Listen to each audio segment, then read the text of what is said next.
Good morning, everyone, and welcome to the Think Future podcast.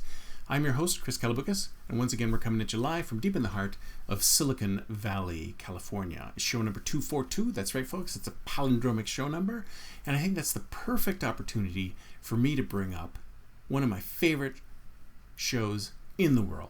That's Star Trek. That's right, folks, Star Trek. Star Trek is, like many others, Star Trek drove me into futurism, drove me into technology.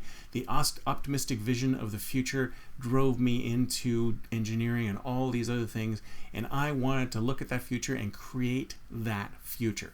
Now, I'm not going to talk about Star Trek specifically today. What I'm going to do is talk a little bit about one of the actors within Star Trek. Now, if you could argue that, is Picard better than Kirk, or who's the best captain? Is it Sisko or Janeway?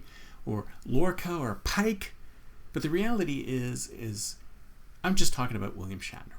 And a couple of months ago, I went up to visit my brother in Canada, and for some reason, he had the latest book by William Shatner.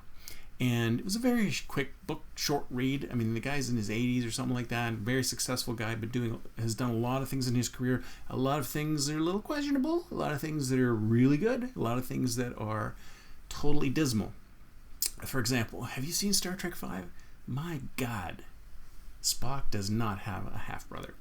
Anyways, sorry if that was a spoiler alert.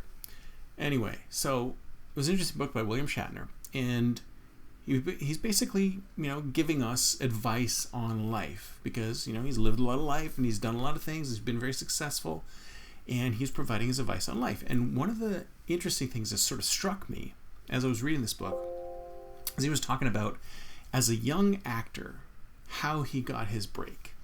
And he was, there's many stories about this in all these Star Trek books, as well as other things having to do with Shatner, but he was very poor as an actor. When he was an actor in Canada, in Toronto, in Montreal, wherever he went, he slept in his car, basically. He didn't have any money, and he basically took any job that came to him. And that was the thing that propelled him to success.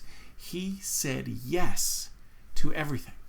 Now, you've got a lot of gurus out there, a lot of time management people, a lot of leadership folks saying, you got to say no more often, you got to say no more often, you got to say no more often, you got to say no more often. And we've got this culture of no going on. And especially in companies where you've got innovation groups coming up with all these great products, you have a culture of no, saying no, shut that down, shut that down, shut that down. It doesn't make enough money.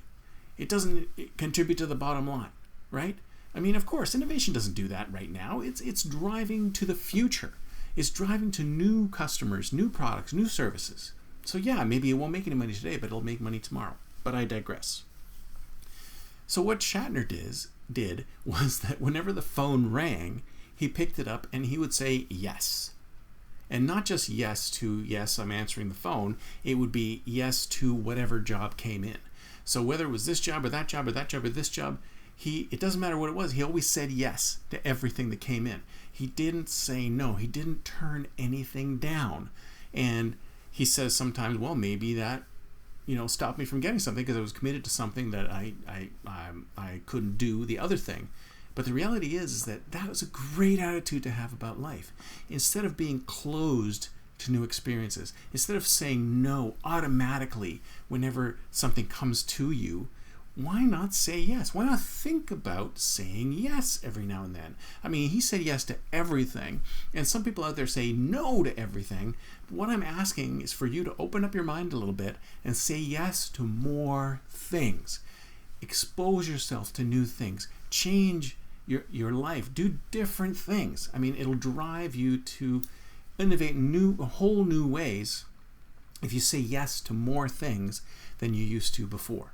So I'm not saying say yes to everything or say yes to anything like Shatner did, but say yes to more things, and you'll probably end up being much more creative, much more innovative, and coming up with all sorts of really cool new products and services to delight your customers. That's it for me for today. See you next time, and until then, don't forget to think future.